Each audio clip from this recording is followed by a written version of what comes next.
हमने कल जैसा बताया कि एक नई प्रवचन श्रृंखला शुरू करने का भाव है और ABCD, जीवन की ABCD हमें आनी जरूरी है।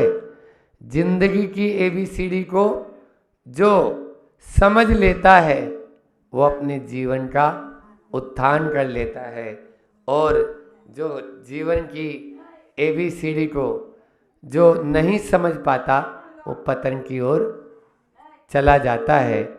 उत्थान भी हमारे हाथ में है और पतन भी हमारे हाथ में है। बंधुओं, बातें तो सब एक है। हम तो बोलते हैं हमेशा कि बातें तो सब एक है, कहने का है ढंग, और सिके चने अच्छे लगे लौन मिर्ची के संग।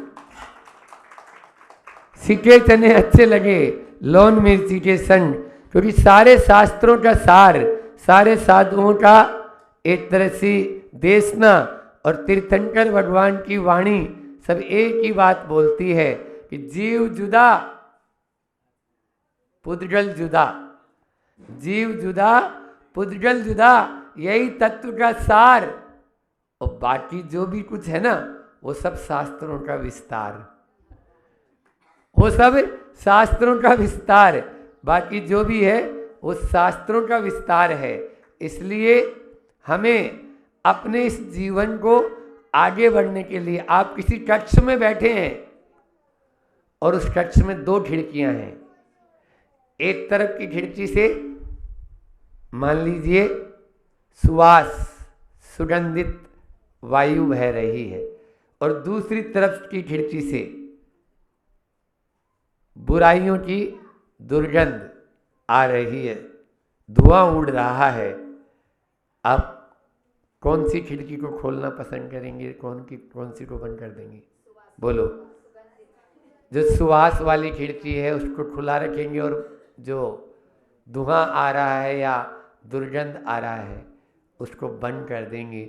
बस अपने जीवन में भी दोष, दुर्बलता और दुर्गुणों की जो बुराई है जो दुखों का कारण है, दोष, दुर्बलता और दुर्गुण, ये 3 ये दुखों का कारण है। ठीक है ना? इनसे बचने के लिए हम अपनी अच्छाइयों की खिड़की को खोल देते हैं, और उस अच्छाइयों की खिड़की को खोलकर यही सोचते हैं कि नहीं, इससे हमें और अपने अंदर में गुण नजर आए, सद्गुण नजर आए। और अभी मैंने कहा कि एक प्रवचन श्रृंखला, क्योंकि नया नहीं बोला मैंने, नया कुछ है ही नहीं, ये तो अपन बोलते हैं कि नया, सब पुराना है। मैंने 2 दिन पहले भी बोला था कि सब पुराना ही चल रहा है, इसलिए नया कुछ भी नहीं है। एक भी कोई भी द्रव्य, चाहे वो पुद्गल हो चाहे कोई हो, जीव हो, सब पुराना है, नया हमारे लिए कुछ भी नहीं होता। ऐसे ही आचार्य श्री जी के पास में प्रतिभा स्थली की बहनें आई। चंद्रगिरी डोंगरगढ़ की घटना है। चंद्रगिरी डोंगरगढ़ में जो है, जब प्रतिभा स्थली की बहनें आई और जाने लगी तो बोली, महाराज जी कोई आचार्य श्री जी भगवान कोई नया सूत्र दे दो। क्या बोला? कोई नया सूत्र दे दो। हमेशा बोलती थी। आचार्य श्री जी ने उसी समय एक हाइकू की रचना की थी, और वो हाइकू आपको बताएं, बहुत अच्छा हाइकू, कि सूत्र कभी भी, 5 अक्षर है, सूत्र कभी भी बासा नहीं होता, बासा नहीं होता। सो भाव सुधारो, सो भाव सुधारो। अब 2 अर्थ इसमें भी, भाव सुधारो और भाव सुधारो, अलग अलग कर दो। अच्छे भावों को सुष्टु रूपेण धारण करना, धारो, सुधारो।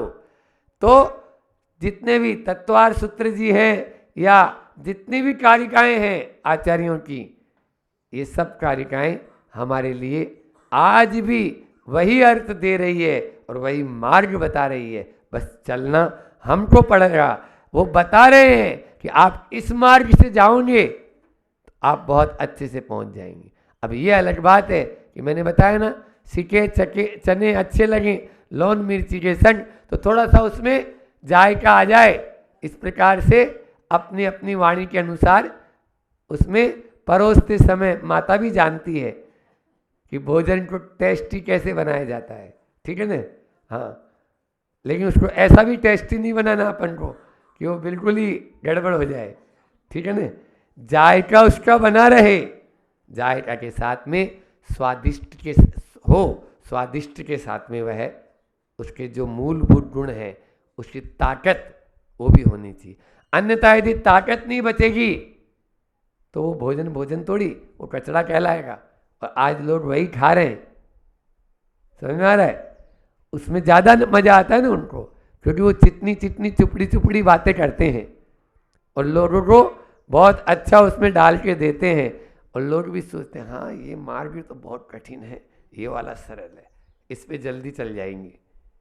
तो डल्लब के बेड के ऊपर बैठे बैठे ही उनको खेद है, खिन्न है, और एक मच्छर काट जाए तो बोलो फिर आत्मा नजर नहीं आएगी, अब भेद और भिन्न कहाँ चला गया। तो इस प्रकार से सूत्र को हमें अपनाने की जरूरत है।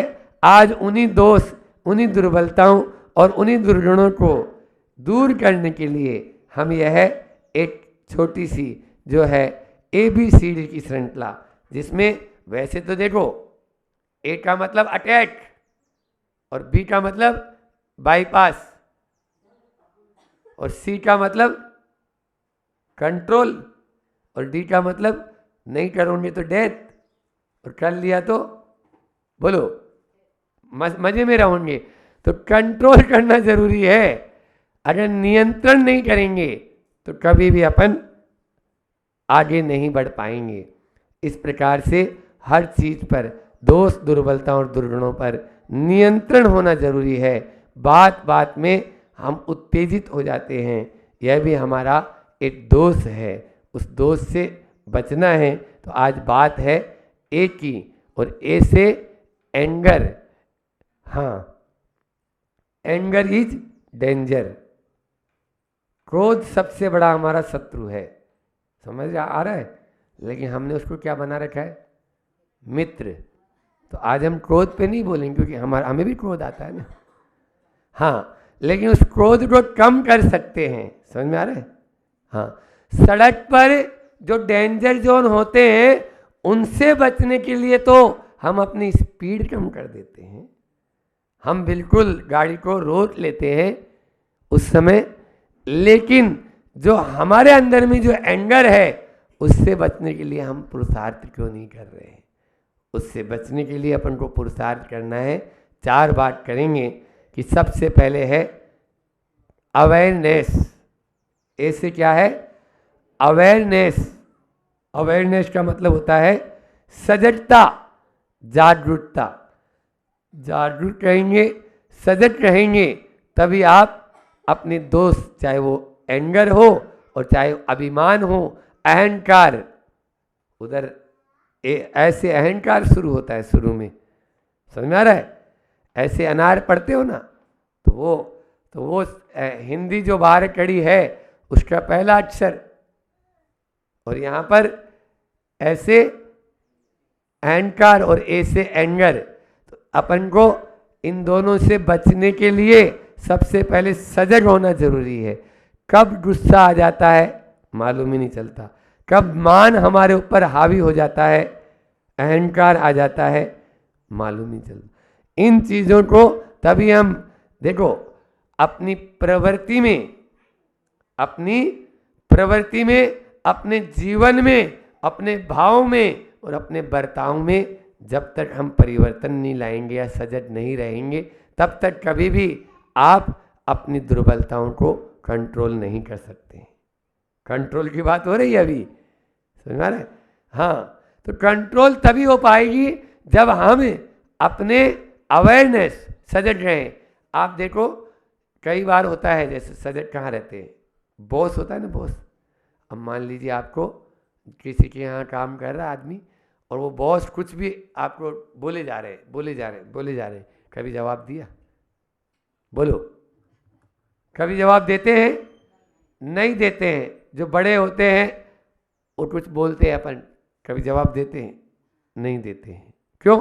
सजग हैं उस समय, हमें मालूम है इस बात का भी कि अपन यदि अभी थोड़ा भी जवाब दिए तो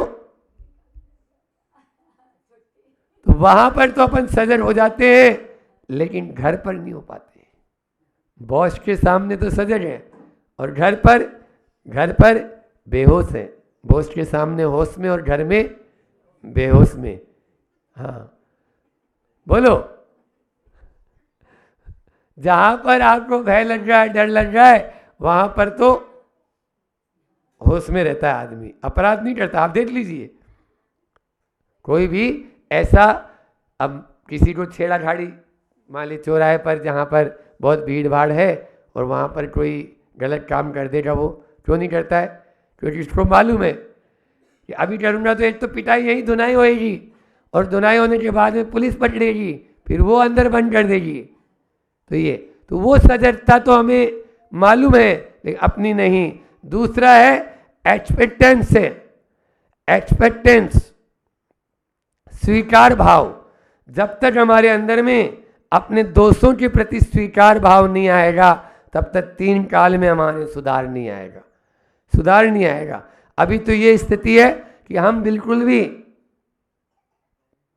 एक आदमी जो है गुस्से में बोले जा रहा था तरह के, तो दूसरे उसके मित्र ने कहा, भैया तुम क्या क्या बोले जा रहा है गुस्से के अंदर? तो बोलने, ये तो मेरी भाषा है। वो क्या बोलता है? ये तो मेरी भाषा है। जब ये यदि गुस्से की भाषा होगी तो फिर गुस्से की परिभाषा क्या होगी? जिसकी भाषा ये है तो उसकी परिभाषा वही बदलनी पड़ेगी। तो इसलिए बात बात में हम गुस्सा हो जाते हैं, वह नहीं। तो स्वीकार भाव, आचार्य भगवान कहते हैं कि पहले तो मतलब एक तो मानता नहीं, जानता नहीं, सबसे पहले तो जानता नहीं, और फिर कोई समझाए तो मानता नहीं, और ऊपर से तानता है। इसीलिए बस जिंदगी में वही ताना वाना चल रहा है आज भी, कुछ भी नहीं। तो इसलिए अपने जीवन में स्वीकार भाव लाना बहुत जरूरी है। जैसे ही हम अपने आप में स्वीकार भाव ले आएंगे तो आप अपने आप को ऊपर उठाने में मदद करेंगे। और एक बात और बता दें, सारी समस्याओं की जड़, सुन रहे हो, घर परिवार में। हाँ, क्योंकि अपन तो मान लीजिए स्त्री पर्याय में है और पुरुष तो अपन कुछ भी बोल ही रहे हैं। तो you are right, I am wrong, एक मंत्र लेके जाओ आज। क्या बोला हमने? You are right, I am wrong. सारी की सारी समस्याओं का समाधान हो जाएगा। आप सही हैं और मैं गलत हूं, आप सही हैं और मैं गलत हूं, बस कुछ होगा ही नहीं ना। अब क्या हो सकता है बोलो? इसके बाद में कुछ नहीं होगा, बस आप जो बोल रहे हैं वो बिल्कुल सही और हम गलत हैं, तो अपना आप ही सामने वाला ठंडा हो जाएगा। तो you are right, I am wrong. तीसरा है एक्टिवनेस। तीसरा है अपन को समय में पूरा काम करना है, एक्टिवनेस। तीसरा ये दे दिया हमने। पहला क्या बोला था मैंने? अवेयरनेस, यानी सजगता और जागरूकता। फिर दूसरा दिया था एक्सपेक्टेंस, यानी स्वीकारना, स्वीकार भाव। और तीसरा दे दिया है एक्टिवनेस, यानी सक्रियता। सक्रियता होना जरूरी है जीवन में। सक्रिय नहीं होंगे तब तक कुछ भी नहीं हो सकता है। वैसे भी जीव का स्वभाव सक्रियता ही है, निष्क्रिय होना जीव का स्वभाव नहीं है। आप लोगों ने पढ़ा होगा 5 द्रव्य जो है निष्क्रियाणी चे, ठीक है ना? वहाँ जीव नहीं लिया उसमें। क्यों? जीव सक्रिय है तभी तो केवल ज्ञान की प्राप्ति कर सकता है, अन्यथा वो भी निष्क्रिय होगा तो क्या केवल ज्ञान की प्राप्ति कर पाएगा? 3 काल में नहीं कर पाएगा। पुरुषार्थ करेंगे तभी उस मोक्ष पुरुषार्थ को प्राप्त कर सकते हैं। तो यहाँ एक्टिव होना बहुत जरूरी है। एक बार ऐसा हुआ, एक खेत में किसान काम कर रहा था और खेत में संध्या का थोड़ा समय था, तो एक वो अपना पानी डाल रहा था खेत में किसान। अब इधर से एक साधु महात्मा का गुजरना हुआ और वो साधु महात्मा उसको आवाज़ दिए किसान को। किसान आया, प्रणाम किया, बोलो महात्मा जी मुझे अमुक गांव जाना है और कितनी देर में पहुंच जाऊंगा। तो उन्होंने बता दिया भाई इतनी देर में पहुंच जाऊंगे, क्योंकि उसका गांव भी उधर ही पड़ता था किसान का भी। तो वो बोला कि आप पहुंच जाओगे 1 घंटे में। 1 कदम भी नहीं चला और ये मुड़ के अपना खेत में काम करने लगा। फिर आवाज़ दिया भैया इधर आना। बोले देखो मैं साधु हूँ और मैं रात में नहीं चलता हूँ, इसलिए मैं पहुँच जाऊँगा ना। बोले हाँ हाँ आप पहुँच जाओगे, आप चलेंगे तब।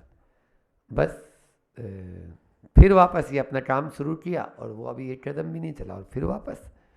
बोले 1 मिनट आओ। अब इसको आया भैया 2-3 बार बता दिया। बोले देख भाई मैं रात में यहाँ पर मेरा कोई नहीं है और मैं किसी अपरिचित स्थान में हूँ, मैं पहुँच जाऊँगा ना, मैं किसी को नहीं जानता हूँ यहाँ पर। तो बोलता है महाराज रास्ता चलने से कटता है, बातों से नहीं। रास्ता चलने से कटता है, बातों से नहीं। आपको आधा घंटा तो यही हो गया है, आधा घंटा तो आपने यही बिता दिया खड़े खड़े ही, तो आप क्या पहुंच जाएंगे? आप चल लेंगे तो पहुंच जाएंगे, नहीं तो आपको रात यही हो जानी है।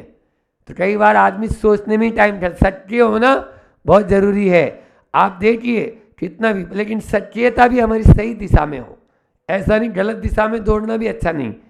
लेकिन एक बार देख लिया रास्ता यही है, बिल्कुल सही है और हमारे गुरुजी ने बोला है इस रास्ते पे चलना है, तो अब चलो ना। बैठे बैठे थोड़ी आपको मोक्ष मिल जाएगा। आप लोगों की स्थिति ऐसी है कि वो गाय के पूंछ पकड़ के मोक्ष स्वर्ग जाना चाहते हो। बोले हम तो पूंछ पकड़ लेंगे महाराज, आपका बस पीछे वालों के पीछे रहो और फिर पीछे की चिंता न करो। तो बस महाराज जी हम तो आपको पकड़ लेंगे, आप जा ही रहे हो। ऐसा सक्रियता नहीं है, समझ में आया? नहीं तो गड़बड़ हो जाएगा, 1 मिनट धड़ाम से नीचे गिरेंगे। इसलिए देखो कुछ गलत लिख देते अपन तो क्या करते हैं, इरेजर होता है ना, इरेजर, उससे मिटाते हैं, इरेजर से मिटाते हैं ताकि वह आपका जो लिखा हुआ है वह ठीक वापस से सही करें और हो जाए। तो अब आप मान लीजिए उसको मिटाओगे नहीं तो क्या वो अपना, वो तो गलत लिख दिया आपने एक बार। अनादिकाल से हमने कर्मों के लेख को कितना गलत लिखा हुआ है, चलाओ तो इरेजर है। आप इरेजर से मिटाना ही नहीं चाह रहे हो। जब तक मिटाओगे नहीं तब तक आपका कल्याण होने वाला नहीं है। तो अवेयरनेस हुई है, एक्सपेक्टेंस और एक्टिवनेस, और चौथा है एनालाइज। एनालाइज विश्लेषण करना जरूरी है। जब तक एनालाइज नहीं करेंगे, विश्लेषण नहीं करेंगे, आप देखिए अपन को कोई थोड़ी सी भी गलत चूक होती है तो मालूम चल जाता है, नहीं मैंने गलत काम किया। प्रतिदिन शाम को जब सोएं उससे पूर्व हिसाब किताब, ये नहीं कि आज किससे कितना लेना है और किसको कितना देना है। क्यों गंगवाल जी? हाँ वो तो कपास का तो याद रखते हैं कि भी आज 2 गाड़ी उसकी आई थी, लिखी या नहीं लिखी। हाँ, और 1 गाड़ी उसकी भी आज जाना था तो पूछेंगे, लेकिन मैंने दिन भर में कितना किया, आज किस चीज़ को मैंने गाली बकी, किस चीज़ से दुर्वचन कहे, किस चीज़ से मेरी लड़ाई हुई, यह भी तो अपना विश्लेषण होना जरूरी है। अगर ये विश्लेषण नहीं होगा तो 3 काल में हमारा उत्थान नहीं होगा। इस प्रकार से इन चारों बातों का हम ध्यान में रखें। आप एनालाइज करना, विश्लेषण करना बहुत ज़रूरी है। थर्मामीटर होता है ना, वो क्या काम आता है? थर्मामीटर नापने के काम आता है। थर्मामीटर से अपन नापते हैं। 105 डिग्री बुखार हो जाए तो आप लोग क्या करते हो बोलो? जैसे ही थर्मामीटर से नापा अभिषेक, तो तुरंत भैया हॉस्पिटलाइज करो इसको, तुरंत उसको ड्रिप लगाओ, इलाज कराओ, अन्यथा क्या होगा पता नहीं। उसको बिल्कुल आप ध्यान देते हो।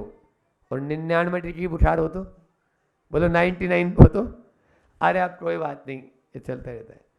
और 99 डिग्री वाला बुखार खतरनाक है या 105 वाला खतरनाक, मैं ये पूछना चाहता हूं आप लोगों से।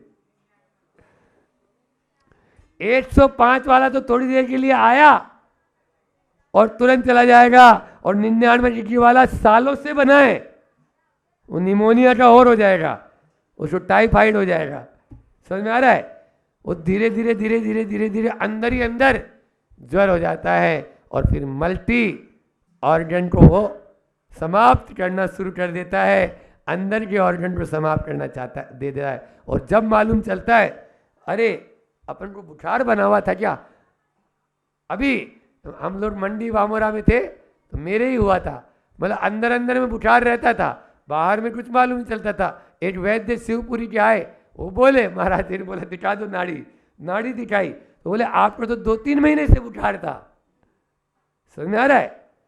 और जबकि बुखार का कोई ऐसा सिम्टम हमें नजर नहीं आ रहा है। तो ये चीजें अपन को अंदर में बुखार, तो वो बुखार खतरनाक है।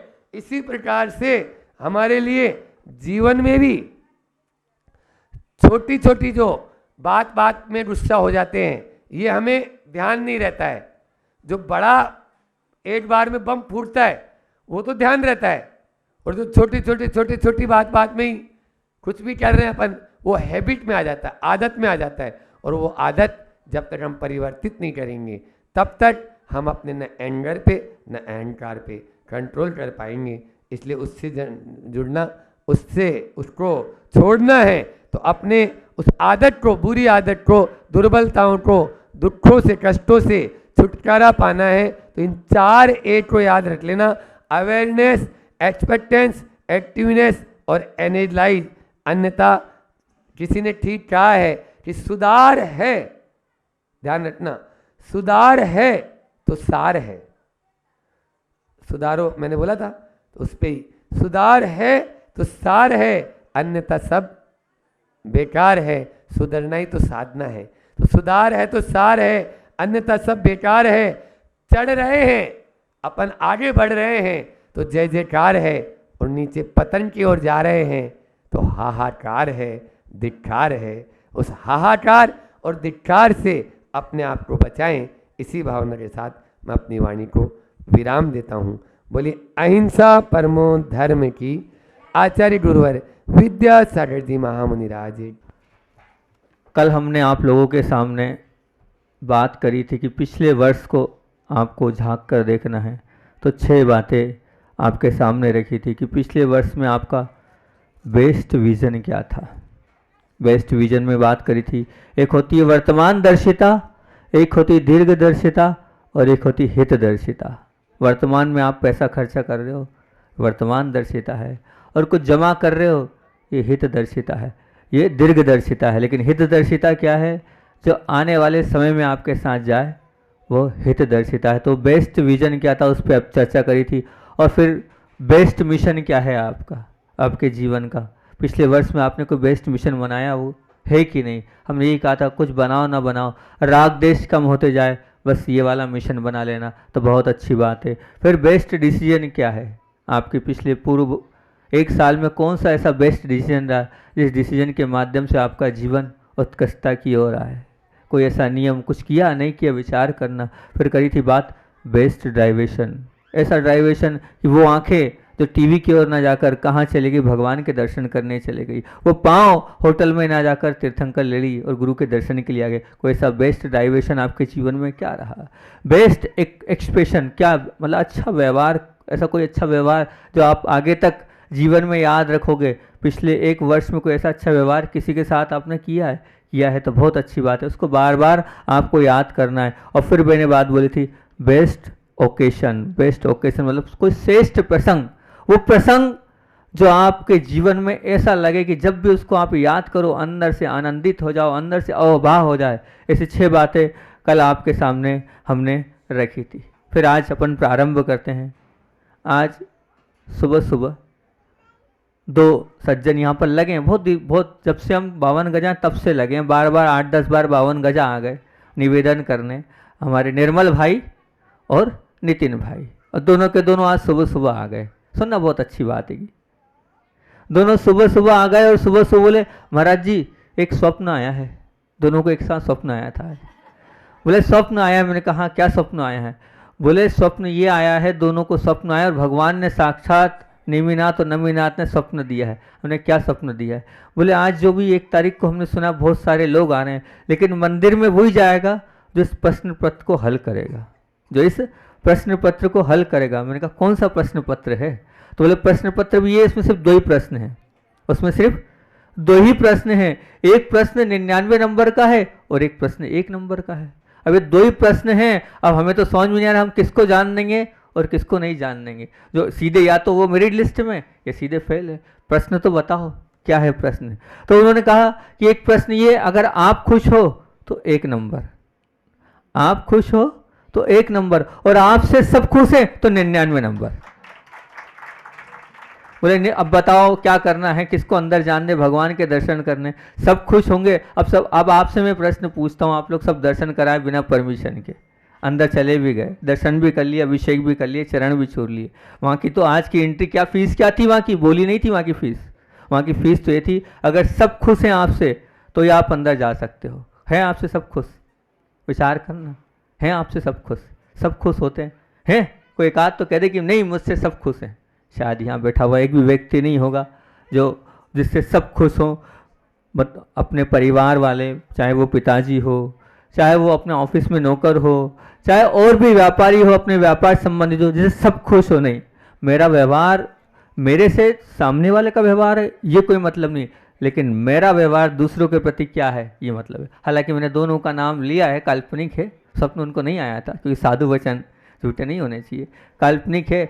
तो ये बात आपसे पूछ रहा हूँ, आपसे सब खुश हैं कि नहीं? मेरा व्यवहार कैसा है, इस पर आपने चिंतन किया कि नहीं? खूब धर्म कर रहे हो आप, बहुत अच्छी बात है कि खूब पूजन कर रहे हो आप, खूब अभिषेक कर रहे हो आप, खूब स्वाध्याय कर रहे हो आप, पर ये बताओ आपसे आपकी बहू, आपके बच्चे, आपके मिलने जुलने वाले खुश हैं कि नहीं? इस पर चिंतन करना। कभी आपने विचार किया?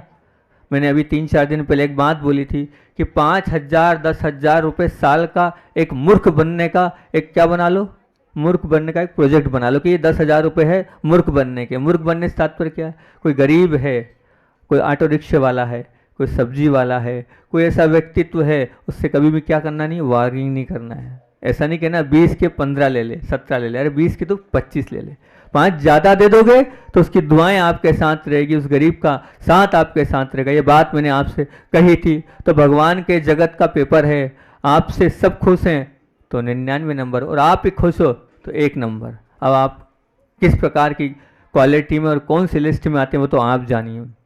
आज कल मैंने आपसे एक बात करी थी कि 9 वर्ष में किस प्रकार से आपको रहना है, वो 6 बातें से अपनी बात फिर प्रारंभ करूंगा कि 6 बातें आपके जीवन में आपको पूरे साल भर देखना है। इन 6 बातों से अपने आप को तोलना है, इन 6 बातों में आपको अपने आप को उतारना है। सबसे पहली बात, सी बेस्ट। सी बेस्ट मतलब मुझे अच्छा देखना है, गलती नहीं देखना। पूरे वर्ष, पूरे 1 वर्ष का ये नियम है। आप यहाँ आए हो, बहुत अच्छी बात है। जो लोग मेरी बात को सुन रहे हैं, जहाँ जहाँ भी सुन रहे हैं, इन 6 बातों को फॉलोअप करना है। सबसे पहले पूरे साल भर मुझे क्या करना है? सी बेस्ट, मुझे अच्छा ही देखना है, गलती नहीं देखना है। गलती मेरे से भी हो रही है, और जगत, मैं तो बार बार बोलता हूँ, जगत का कोई भी जीव है ऐसा नहीं है जिससे गलती नहीं होती है। गलती तो हो रही, तभी तो हम संसार में भटक रहे हैं, लेकिन नहीं, गलती नहीं देखना है। अच्छा बताओ, आप बगीचे में जाते हो ना, वहाँ आपको क्या दिखता है? गुलाब का पेड़। आप बताओ, वो गुलाब का पेड़ दिखता है ना, देखते हो ना, आप क्या बोलते हो उसको? गुलाब का पेड़ दिखता है। अब उसमें कांटे की गिनती करिए आपने, कितने कांटे हैं? बहुत सारे कांटे हैं ना, बहुत सारे कांटे हैं कि नहीं? अब बताओ, फूल कितने, कांटे कितने? मुश्किल से 2-3 फूल होंगे, और कांटे हजारों। कांटे कितने? हजारों। आप क्या बोलते हो उसको? गुलाब का पेड़ कि कांटे का पेड़? पक्का ये बोलते हो ना, गुलाब का ही पेड़ बोलते हो। बहुत अच्छी बात है कि अगर वहाँ आप जाते हो, मान लीजिए वो आपने सुना होगा कि सोने की खदान है, कभी गए आप देखने सोने की खदान में? क्विंटलों में से कितना निकलता? बोले 2 ग्राम 5 ग्राम। 1 क्विंटल पूरा पत्थर का है, और उसमें से निकलेगा कितना? 2 ग्राम 5 ग्राम। उसको पत्थर की खदान बोलते हो कि सोने की खदान बोलते हो? सोने की खदान बोलते हो ना, पक्का। वो नर्मदा नदी से आप आ रहे हो, उसमें कितनी गंदगी है, उसमें सब कुछ, कोई मुर्दा भी डाल देते हैं, कोई अन्य कचरा भी है, गंदगी भी है, लेकिन उस गंदगी के बाद भी आप उसको पवित्र बोलते हो ना, पूज्य बोलते हो ना, वंदनीय लोग तो मानते हैं ना उसको, एक श्रद्धा की दृष्टि है ना। मतलब जो ज़्यादा है उससे कोई मतलब नहीं है, ये तो एक पैरामीटर पक्का हो गया ना, क्योंकि आपने कांटे का पेड़ नहीं बोला, आपने वहाँ पर जो पत्थर की खदान नहीं बोली, आपने गंदगी की नदी नहीं बोली, आपने ये, क्योंकि मात्रा किसकी है, कांटे की ज़्यादा है, तो ये तो क्लियर कि जो ज़्यादा है वो कोई पैरामीटर नहीं है, जो ज़्यादा। क्योंकि फिर आप बताओ, जब कांटे वाले पेड़ को आप गुलाब का पेड़ बोल रहे हो, मिट्टी के ढेर को आप सोने की खदान बोल रहे हो, और गंगा में या नर्मदा में इतनी गंदगी, उसके बाद भी उसको पवित्र बोल रहे हो, तो अगर कोई हमारे सधर्मी की या हमारे परिवार वाले की कुछ छोटी मोटी गलती हो भी गई है, तो फिर उसको नज़रअंदाज क्यों नहीं कर रहे हैं हम उसमें अच्छाई क्यों नहीं देख रहे हैं कि वो अच्छाई है, उस अच्छाई से उसको याद करें तो बहुत अच्छा होगा, उस अच्छाई से उसे याद करें तो बहुत अच्छा होगा। मैं हमेशा बोलता हूँ, क्या बोलता हूँ, कि एक काम करो आप, तो कि अपने जितने परिचित लोग हैं, एक इतना सा नियम ले लो, छोटा सा नियम, जो आपसे परिचित है, जो आपके परिवार के हैं, जब अगली बार आप मेरे पास आओ, जब भी अगली बार आओ, तो जितने आपके परिचित हैं, जितने परिवार वाले हैं, उन परिवार वालों के, चाहे वो बेटा हो, चाहे सास हो, चाहे वो बहू हो, चाहे ससुर हो, जो जो लोग हैं, 8, 10, 15, 20 जितने आपके परिचित बहुत ज़्यादा जुड़े हुए हैं, उनकी आपको कम से कम 3-3 अच्छाई लिख के लाना है। क्या लाना है? अच्छाई लिख के लाना है। आओगे तो बताओगे कि महाराज जी ये 3 अच्छाई है मेरे पति में, ये पत्नी में, ये मेरे बेटे में, मेरी बहू में, ये मेरी सास में। 3-3 अच्छाई लिख के लाना। अच्छाई जब उनकी देखोगे तभी आप उनकी विनय कर पाओगे, तभी आप वात्सल्य के साथ रह पाओगे। तो जब भी आओ अगली बार तो 3 अच्छाई मुझे चाहिए, सुन रहे ना, चाहिए, है ना। अगली बार जब भी आओगे तो 3-3 अच्छाई आपको देखना है। आप एक बात बताओ, जब आप वो जो भगवान हैं जिस पत्थर से बनते हैं, उस पत्थर को पूछते हो कि नहीं? पूछते ना, भगवान बनना है इस पत्थर को, तो आप बिल्कुल उसकी पूजा करते हो। अब ये छोड़ो, उसको जो भगवान अभियाल महाराज जी ने कहा ना, प्रतिमा बन के आ गई, लेकिन प्रतिष्ठित नहीं हुई है, फिर भी आप उसको नगर के बाहर लेने जाते हो, बड़ी हर्ष उल्लास और बैंड बाजे के साथ लाते हो। चलो इसको छोड़ो, और बात करता हूं मैं तो आपसे कि अभी हाल तीर्थंकर नहीं है, तीर्थंकर होने वाले हैं। अभी कहाँ है? नरक में है। नरक की जीव की आप जय बोलते हो, राजा सैनिक होने वाला उसकी आप जय बोलते हो। जब हम कहते हैं भूत भविष्य वर्तमान की जो 24 उसकी जय बोलते हैं। अब अभी जो है ही नहीं, उसमें आपकी गुण है ही नहीं, अवगुणों का भंडार है वो व्यक्तित्व, फिर भी जय बोलते हो कि नहीं आपको? फिर अगर कोई अवगुणी है तो हमें उसके अवगुण नहीं देखना, उसके क्या देखना है? आपको पूरे साल भर क्या देखना है? अच्छाई देखना है। क्या देखना है? अच्छाई। ये नियम लेके जाओ। आज आप यहाँ आए हो कि क्योंकि मैं तो ये मानता नहीं 9 वर्ष, लेकिन आप लोग बार बार मान रहे हो तो ठीक है, हम भी मान रहे हैं आपके साथ। मेरे हिसाब से 9 वर्ष तो घूड़ी पड़े वाको है, लेकिन फिर भी आप मान रहे हो तो बहुत अच्छी बात है। तो आज 1 जनवरी के दिन से लेके 31 दिसंबर तक इस 2023 में आपको किसी की गलती नहीं देखना है, ये नियम है। अच्छाई देखना है, और कम से कम 3 अपने वालों की जो आपसे बहुत जुड़े हैं उनकी अच्छाई आप अगर देखेंगे और हमें बताएंगे तो हमें प्रसन्नता होगी, हाँ कि गुरु के प्रति श्रद्धा है, गुरु के प्रति भक्ति आपकी है अगाढ़, तो बहुत अच्छी बात होगी। मैं यहाँ तक कि देखो एक बहुत अच्छा उदाहरण याद आ गया कि अच्छाई क्या होती है। ये एक सास है और 3 बहुएं हैं। अब जो छोटी बहू अभी नई नई आई थी, पर जो 2 बहुएं थी वो सास की बहुत सेवा कर रही थी, खूब सेवा कर रही थी। इतनी सेवा क्योंकि जो सास थी वो पूरे समय बेड रेस्ट पे थी, मतलब सब कुछ वहीं पर होता था। जब नई बहू आई तो नई बहू ने सेवा करने का सोचा, लेकिन जो दोनों थी, क्या बोलते हैं आप, जेठानी बोलते हैं और जेठानी बोलते हैं ना, वो उनने कहा नहीं नहीं अभी तो नई नहीं आई है, अभी तुझे सेवा नहीं करना, अभी तो तेरा काम घूमने फिरने का है, तू बाहर हो। उसको हाथ भी नहीं लगाने दिया। और कुछ ही समय हुआ होगा और सास का जो है अंत समय आया।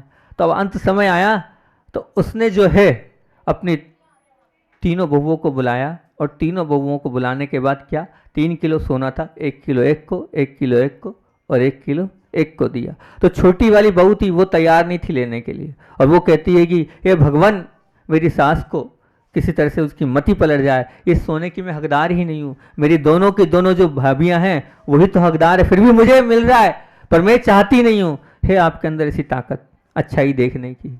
नहीं, आप तो लड़ लोगे कि थोड़ा और दे दो। हमें अच्छाई देखना है, बस पूरे वर्ष आपका यही नियम है, सी द बेस्ट।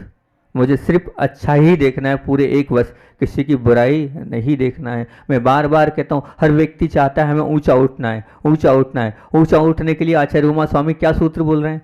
पर आत्म निंदा प्रशंसे सदसद गुणे नीचे से गोत्र से, मतलब क्या, उच्च गोत्र ऊंचा उठना, मतलब पर की क्या हमें निंदा करना है, नहीं करना है, पर की निंदा नहीं करना है, अपनी निंदा करना है, और पर की प्रशंसा करना है, और पर की प्रशंसा के बाद क्या, और सामने वाले के जो अवगुण है उसको ढकना है, और अपनी क्या करना है, निंदा करना है। जब आप अपनी निंदा करोगे और सामने वाले की प्रशंसा करोगे और अपने जो दोष है वो बताओगे और सामने वाले के दोषों को ढकोगे, तब भी आप अपने जीवन में ऊंचाई उठ सकते हो। या आचार्य उमा स्वामी कह रहे हैं, तो पूरे साल भर आपको ऊंचाई प्राप्त करना है, उच्च गोत्र का बंद करना है, तो क्या करना है, सी द बेस्ट, अच्छा देखना है। दूसरी बात, सी द बैक, मतलब पीछे मुड़कर भी देखना है। पीछे मुड़कर से अपने बचपन में उन माता पिता को, अपने गुरु को, या जो भी उपकारी हैं उनके उपकार को याद रखना है कि इनने मुझ पर भी उपकार किया है।